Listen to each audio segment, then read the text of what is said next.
Pimps, Players, and Hustlers Fantasy Football League Commish Message Week Number 4, 2010 season, broadcasting live from the palatial SacktownRadio.com studio. It's your boy, your Commish, Lump Dog, with our treasurer, Matt.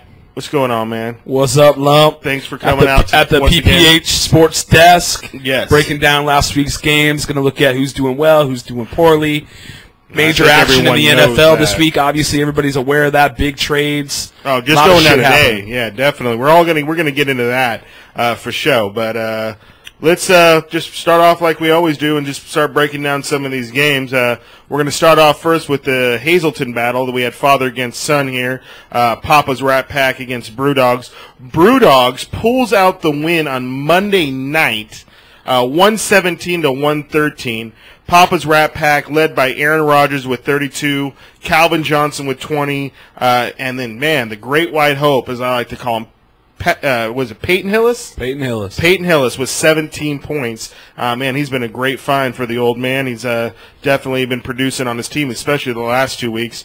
But Brewdog still gets the win, even though Tom Brady only gets him 21 points. But Adai comes up big against that game in Jacksonville, gets him 2 touchdowns. He ends up scoring 19 for him.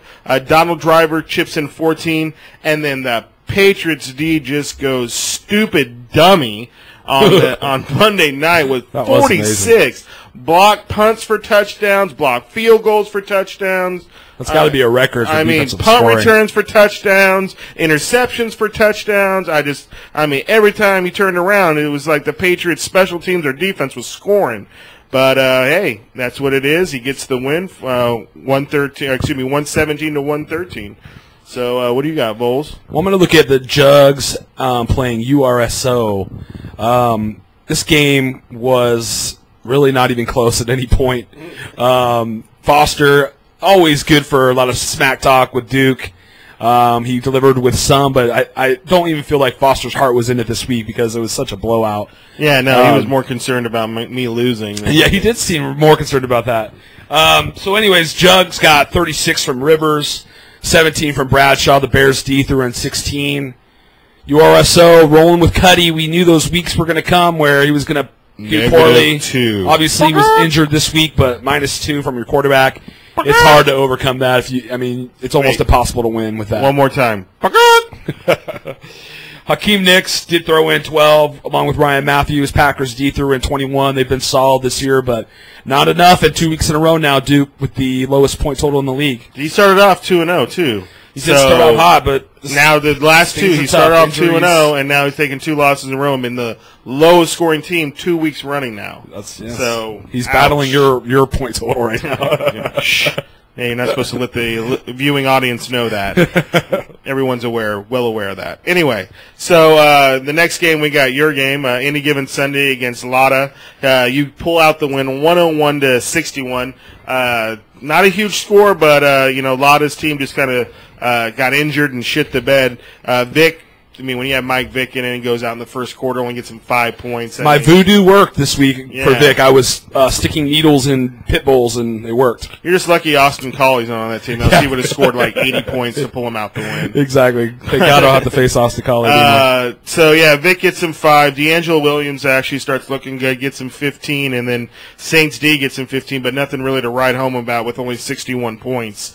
Then your team, you had a bye week with Romo, so you had to go with the Sanchez with 28. Respectable, not great, and then Wayne with 17, which is a great game for him. Jets D 18, and then good old McFadden chipping in 12, but pulls the hammy. So yeah, hopefully that's not too serious. Hopefully because he's been pretty solid. I know that you're a second running back for you. I know that you're hoping for the injury with having Michael. I really am. I'm not starting Bush anyway this week, so it'd make my job a little easier if he was healthy. So what's the next game you got?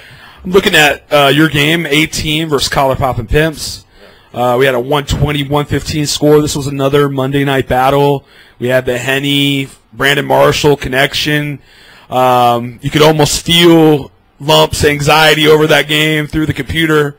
I know you had stepped away for a meeting or something, but What a rough way to lose, and I think we've all experienced that on a Monday night where a team's coming from behind and we're hoping for the quarterback to pull through. And actually, Henny did throw in a solid 33 for you. Marshall didn't really deliver. I think he had maybe 50 or 60 yards. Jones-Drew finally coming through with 24. 49ers defense finally waking up with 24. So you had some guys kind of come through for you this week, but just not enough to get over that hump. At least you did get over 100 this week, which is good. Finally. Maybe your team is bouncing back. It's my silver lining in my dark cloud right now. 18 matched your defensive total with 24 for the Titans. Eddie Royal threw in 18, and Drew Brees is solid, 30 to 40. I think he had 33 to give 18 the win, 121. Yeah, I just think my receivers this week, but that's whatever. So yeah, I'm now the lowest scoring and worst record team in the league, sitting at the absolute bottom, 1-3.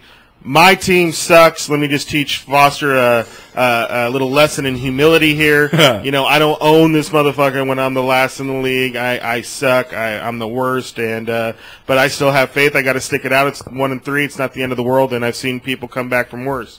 Namely, Any Given Sunday last year. That's right. So in the next game, we have Sac Valley Players and Fuck You. This is a good rivalry game. Both the guys have a history of not liking each other. So very good game here. 113-97. Sac Valley Players pulls out the win. Orton, man, God, these guys have been fantasy find this year. I mean, I don't know. Good free agent pickup. Yeah, I mean, I guess Denver, all they do is throw the ball, but Orton's, puts up 44 points for him this week. He's really made up for for that Brett Favre pick in the third round. Gore and Jarvis Green Ellis get him 13 apiece, and then another one of my fuck-ups, I draft Zach Miller, stick with him for 2 weeks, gets me 4 points each week, and then I drop him, and the last 2 weeks he's gone off. Sac Valley Players did pick him up this week, and he gets him 19 on it. If I would have stuck with him, I would have gotten the win. But, it is what it is. Then Fuck You, he comes out, Matt Ryan with 28. Mendenhall has been solid since he's gotten off the Any Given Sundays since that trade. He gets him 19. But Chris Johnson scares me this week since I'm playing Fuck You with only 3 points. He's kind of due. He's kind of due for a 40-point game, and hopefully it's just not this week. And then the Ravens D with 18, and then Dustin Keller with a respectable 14. Dustin Keller is solid. Yeah, he's been solid. He's been a good pickup for the Fuck You. He's been producing. All right, so I'm going to take a look at the money game here, and this was an exciting game, very high scoring. I think the two highest scores in the league this week. We had Molly Whoppers 164, Peyton's Playboys 141. Peyton's Playboys. Man, I looked at this game. I think it was like the first half of the second games of the day. The afternoon games, yeah. And I looked at Molly Whoppers. I was like, this game is over. Patty was going to win the money. Molly Whoppers is going to lose this week. A sudden no Andre Johnson. Arian Foster out for the first quarter for disciplinary reasons. Practically the first half of the game. Yeah, right. And got a couple carries there in the second quarter, but mainly out for the first half of the game. Schaub threw up, a solid 31. Arian Foster threw up 32. Well, it was that 73, 75-yard touchdown run. I mean, that was 16 points just on that one play. I mean, anybody who came prepared to the draft knew that Arian Foster was going to be a sleeper this year, and he has delivered in that area. He has come up. Going back to your original thing about breaking down the draft and stuff, so I remember this distinctly, that one of our owners, the Juggernauts, took Matt Forte over Arian Foster. So, I mean, not saying that at the time of the draft that you could sit there and bagawk that, but, I mean, going back and looking back on it now, if the Juggernauts had Arian Foster and not Matt Forte, he'd be a pretty fucking powerhouse of a team right now, the way Rivers has been playing. That's the thing about fantasy football. There's a lot of woulda, shoulda, coulda, and you can do that to yourself to death, I've done that to myself every fucking week except for the first week. Well, Gates threw up a solid 27. Manning. Solid, that's huge. Actually, but he's been, the last 2 weeks, he's just been really showing up. Peyton Manning, 44. LT, reawakening, I don't know, back to the potential first-round pick days. He's at least delivering that way. Currently, it'll be interesting to see if he can hold up for the rest of the season, moving on in age. But he threw up 28. And then T.O., the Bengals threw the ball to him so many times, or Carson Palmer did. and he threw up 33. He had a huge game. So it seems like each week Patty has a receiver that really blows up for him. Yeah, along with the solid Peyton Manning showing, which is, I mean, that's a great combination. Yeah, I mean, his defense, the Steelers didn't do too good for him this week, but no, actually, T.O. showing up with, 33 or something like that? 33 for T.O. 33 from T.O., and then last week he got 29 from Lance Moore, and then Colley was the week before, right? No, he doesn't have Colley. But he had the Steelers D. D. He had him like 30 points or something like that too. But then so every week Patty has someone else chipping in on his team. I mean, got to hand it to the guy. He just seems to have one of those guys every other week that seems to go off for his team. And those are the worst losses to take too, when you score 141 and lose. I mean, it's tough to take that, and especially me being at the bottom, I'm just glad both the teams at the top lost, because now that just keeps me 2 games out of first. It is both the undefeated teams went down this week, and I don't know for sure. I tried to look on the website, but it wasn't working. But I was curious that I think that's probably the earliest ever in the season where we've had no undefeated teams. Yeah, that could be. Week 4, no undefeated teams.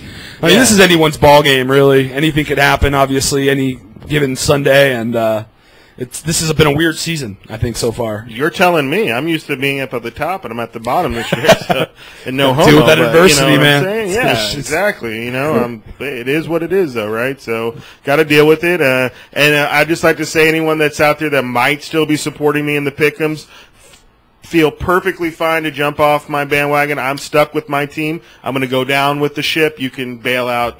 Take your, start voting on another teams or who you really think's going to win.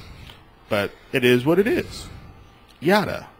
So I guess that wraps up the Commish Message. Yeah, I guess looking forward to next week. We'll see what happens. I would like to break down the draft and perhaps maybe mid-season kind of look at where the good draft picks were, where the bad draft picks were. Also, we want to do possibly a team profile. So please come in and join our message. We do it for you guys, you fuckers.